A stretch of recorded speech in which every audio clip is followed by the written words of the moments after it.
दोस्तों रिलायंस पावर की बात करें यहाँ पे फ्राइडे के दिन स्टॉक ने 52 वीक के नए हाई को बना दिया। यानी आप देख सकते हो कि स्टॉक बहुत तेजी से दौड़ रहा है और इसके बीच में दो तीन बड़ी ब्रेकिंग न्यूज निकल के आ रही है जिनको हम एक एक करके डिस्कस करेंगे।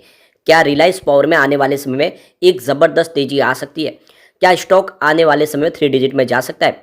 तो यहाँ पे इन सारी बातों को समझने की कोशिश करेंगे इस वीडियो के माध्यम से। रिलायंस पावर अनिल धीरूभाई अंबानी ग्रुप की कंपनी है। वो अनिल धीरूभाई अंबानी ग्रुप जो एक तरह से देखें तो पूरी तरह से आपको डूबता हुआ दिखाई देगा और सारी की सारी कंपनियां एक एक करके आप देखें तो नीलाम हो चुकी है, डूब चुकी है, चाहे रिलायंस कम्युनिकेशन हो, रिलायंस कैपिटल हो। लेकिन आप ये समझ सकते हो कि रिलायंस इंफ्रा जिसकी सब्सिडीज कंपनी है रिलायंस पावर, ये काफ़ी अच्छा कर रही है और इसके पीछे वजह भी है कि अनिल धीरूभाई अंबानी ग्रुप ने सोच लिया है कि इसी कंपनी को आगे लेके चलना है और इसीलिए वो अपनी तरफ से इसमें इन्वेस्टमेंट भी करे, प्रमोटर की होल्डिंग भी बढ़ रही है और गिरवी शेयरों को भी छुड़ाया गया है। ये सारी बातें साबित करिए कि आने वाले समय में ये जो पेनी स्टॉक है ये एक मल्टीबैग रिटर्न दे सकता है। तो यहाँ पे इन सारी बातों को जानेंगे इस वीडियो के माध्यम से। जो बड़ी डील हो रही है उनको समझने की कोशिश करेंगे, आखिर बड़े फंड हाउस का क्या रुझान है स्टॉक को लेकर। लेकिन फ्रेंड उससे पहले अगर आप पहली बार हमारे चैनल पर आए तो चैनल को सब्सक्राइब कर दीजिए, एक बेल आइकॉन दबा दीजिए ताकि जब भी नया वीडियो बने पहला नोटिफिकेशन आपको मिले। वीडियो पसंद आए तो लाइक से जरूर कीजिए। चलो फ्रेंड्स वीडियो स्टार्ट कर। सबसे पहले फ्राइडे के कारोबार की बात करें तो स्टॉक की शुरुआत 22.60 पर हुई। शुरुआत नेगेटिव हुई क्योंकि क्लोजिंग थी गुरुवार की 22.65 के आसपास, तो दबाव के साथ शुरुआत हुई। लेकिन आप ये समझ सकते हो कि वहाँ से स्टॉक ने एक अच्छी खासी तेजी का वातावरण बनाया। वैसे 22.35 का इंट्राडे में लो बना, लेकिन जो हाई है वो 23.75 का एक बिल्कुल नया हाई, 52 वीक का नया हाई। अंत में क्लोजिंग 22.85 के आसपास, जहाँ पे 0.88% की तेजी देखने को मिली। तो ये जो तेजी कम है इसके पीछे वजह की बाजार में गिरावट हुई थी। पिछले 2-3 ट्रेडिंग सेशन के बाद जो शानदार तेजी थी उसके ऊपर ब्रेक लगा और सबसे जो बड़ी बात है फ्राइडे के दिन एफआई और डीआई दोनों ही बाजार में बिकवाल थे। काफ़ी दिन के बाद ऐसा हुआ, उसका असर यहाँ पर भी कुछ देखने को मिला। वैसे यह स्टॉक ऑलरेडी मल्टीबैगर साबित हो चुका है क्योंकि 1 रुपीज़ के आसपास था ये 2020 में। तो मार्च 2020 से अब तक देख सकते हैं इसने लोगों को मालामाल किया, एक बड़ा मल्टीबैगर रिटर्न दिया क्योंकि जो 1.20 के आसपास था वो 22.85 के आसपास है इस समय। और आप ये समझ सकते हो कि ये स्टॉक इससे पहले 25 तक जाके आ चुका है 2 सितंबर 2022 को। तो उस समय जब ये तेजी का वातावरण बना तो इसने एक शानदार एक हाई बनाई थी और उसके पीछे वजह थी कि वर्दे पार्टनर की तरफ से एक बड़ा इन्वेस्टमेंट यहाँ पे किया गया और वर्दे पार्टनर ने जो भरोसा जताया उसके बाद में यहाँ पे स्टॉक में तेजी बनी और स्टॉक दौड़ने लगा। जब 10-11 के पास जो स्टॉक था वो 25 तक चला गया सिर्फ महीने भर के अंदर। उसके बाद में इसमें फिर से करेक्शन का दौर आया, काफ़ी स्टॉक नीचे आया, ये फिर से 9 रुपये तक आ गया। आप देख सकते हो कि 28 मार्च 2023 को 9 रुपये के आसपास था, लेकिन 9 रुपये से इसने जो तेजी बतानी शुरू की तो आप देख सकते हो कि 23 तक पहुँच गया। काफ़ी शानदार रिटर्न दिया उस बाद में।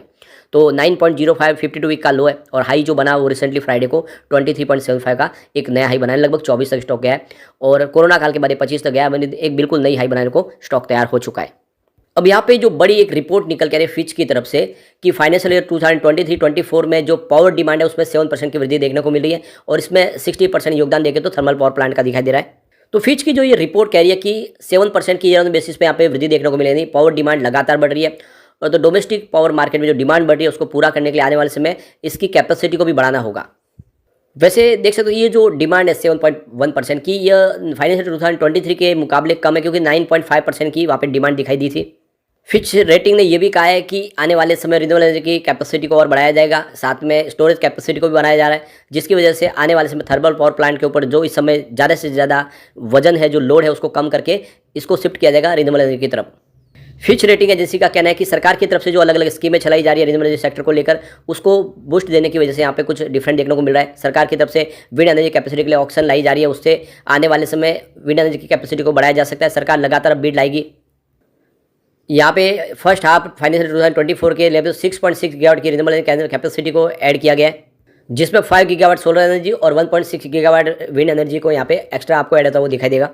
सरकार आने वाले समय में 50 गीगावाट के रिन्यूएबल एनर्जी के बिड लाते हुए दिखाई देगी। हर साल उसमें से 10 गीगावाट की विंड एनर्जी के बिड होगी। तो ये फाइनेंशियल 2024 से लेकर 28 तक उस गोल को अचीव करना है जो सरकार चाहती है कि 50% रिन्यूएबल एनर्जी का योगदान हो, उसको पूरा किया जाएगा। तो आप समझ सकते हो कि आने वाले समय इस सेक्टर में प्रचुर संभावना है और सरकार का पूरा सहयोग मिल रहा है। वैसे हमारे पावर मिनिस्टर आर.के. सिंह की तरफ से भी जो बयान दिया गया है कि आने वाले समय में 25 गीगावाट से लेकर 30 गीगावाट की थर्मल पावर प्लांट कैपेसिटी को बढ़ाया जाएगा और 50 गीगावाट के आसपास इस समय देख सकते हो कि बहुत सारे प्रोजेक्ट है जो ऑन गोइंग है और उसमें अभी आगे अंडर कंस्ट्रक्शन चल रहे हैं।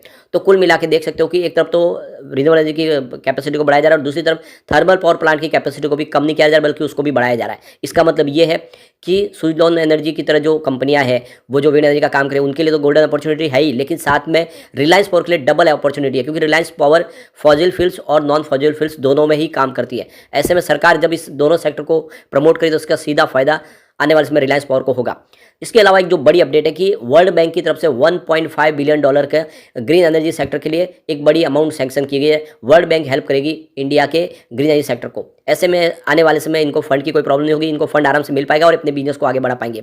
और ऐसे में आप समझ सकते हो कि आने वाले समय रिलायंस पावर में एक शानदार तेजी बन सकती है। वैसे जो टेक्निकल सेटअप के हिसाब से देखें तो एक पॉजिटिव माहौल बना है, तो स्टॉक इस समय देख सकते हो कि 24 का इसका फर्स्ट टारगेट है, इसको पार करने के बाद 28 का लेवल देखने को मिल सकता है। लेकिन अगर इसमें प्रॉफिट बुकिंग हावी हो गई और स्टॉक 20 से नीचे चला गया तो फिर 19 और 18 और फिर 17 के सपोर्ट देखने को मिलेंगे।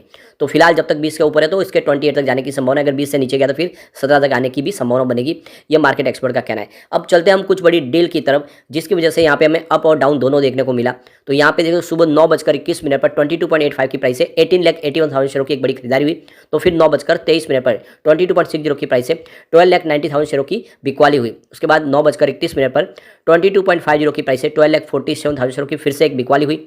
उसके बाद 10:25 पर 22.65 की प्राइस से 12,60,000 शेयरों की खरीदारी हुई। फिर 10:26 पर 22.85 की प्राइस से 12,26,000 शेयरों की एक बड़ी खरीदारी और हुई। लेकिन उसके बाद 10:26 पर 22.40 की प्राइस से 12,05,000 शेयरों की फिर से बिकवाली हुई। तो उसके बाद 10:30 पर 22.85 की प्राइस से 11,90,000 शेयरों की एक फिर से खरीदारी हुई। तो उसके बाद 10:35 पर 22.90 की प्राइस से 11 लाख शेयरों की एक बिकवाली हुई। तो 10:45 पर उसी समय 23 की प्राइस से 19,59,000 शेयरों की फिर से खरीदारी हुई। तो आप देख सकते हो कि दोनों तरफ का माहौल बना हुआ है, कुछ बड़े फंड हाउस प्रॉफिट बुकिंग भी कर रहे हैं।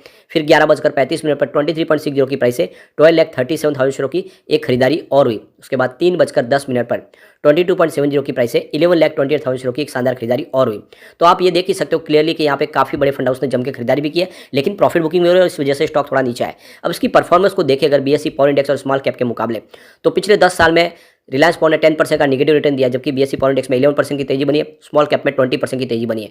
तो लूजर आपको रिलायंस पावर दिखाई देगा। 5 ईयर के हिसाब से भी यहाँ पे 5% का नेगेटिव रिटर्न है, जबकि बीएसई पावर इंडेक्स में 18% की तेजी बनी है, स्मॉल कैप में 22% की तेजी बनी है। तो जो रिटर्न सबसे नेगेटिव है वो रिलायंस पावर का है। लेकिन 3 ईयर के हिसाब से इसने 94% का शानदार रिटर्न दिया है, जबकि पावर इंडेक्स में 35% की तेजी बनी है, स्मॉल कैप भी 35% ही दौड़ा है। तो विनर रिलायंस पावर। 1 ईयर के हिसाब से देखें तो रिलायंस पावर ने 42% का शानदार रिटर्न दिया है, जबकि बीएसई पावर इंडेक्स में 2% की गिरावट हुई है।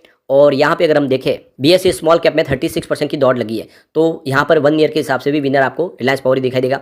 3 मंथ की बात करें तो रिलायंस पावर ने 36% का शानदार रिटर्न दिया है, जबकि पावर इंडेक्स में 9% की तेजी बनी है, स्मॉल कैप में 12% की तेजी है। तो बिल्कुल 3 मंथ के हिसाब से भी सबसे शानदार रिटर्न रिलायंस पावर का ही है। 1 मंथ की बात करें तो रिलायंस पावर ने 24% की शानदार तेजी बताई है, जबकि बीएसई पावर इंडेक्स में 2% की तेजी बनी है, स्मॉल कैप में 3% की तेजी है। तो बहुत ही बेहतर रिटर्न दिया रिलायंस पावर ने। ईयर टू डेट के हिसाब से रिलायंस पावर का जो रिटर्न है वो 59% पॉइंट है, बहुत ही जबरदस्त दौड़ लगी है, जबकि पावर इंडेक्स में 6% की तेजी बनी है, स्मॉल कैप ने भी काफी अच्छा किया, 36% की तेजी बनी है, लेकिन सबसे शानदार रिटर्न रिलायंस पावर का। तो पिछले 3 साल से देखें तो अपनी पेयर कंपनियों की तुलना में, स्मॉल कैप की तुलना में इसका रिटर्न बहुत बेहतर है। लोगों को इसने बहुत ही शानदार रिटर्न दिया है और आने वाले समय ये और शानदार रिटर्न दे सकता है, यानी निकट भविष्य में आराम से 3 डिजिट में जा सकता है, यानी आने वाले समय में ये 300 के टारगेट को दिखा सकता है अगर आप इसको 5-10 साल के लिए होल्ड करें तो। लेकिन फ्रेंड, कोई भी इन्वेस्टमेंट करने से पहले अपने फाइनेंशियल एडवाइजर से बारे में ले ले या अपना खुद का रिसर्च करें, क्योंकि मैंने वीडियो आपके एजुकेशनल पर्पज के लिए ही बनाया। वीडियो पसंद आए तो लाइक से जो कीजिए और चैनल को सब्सक्राइब कर दीजिए। Thank you friend.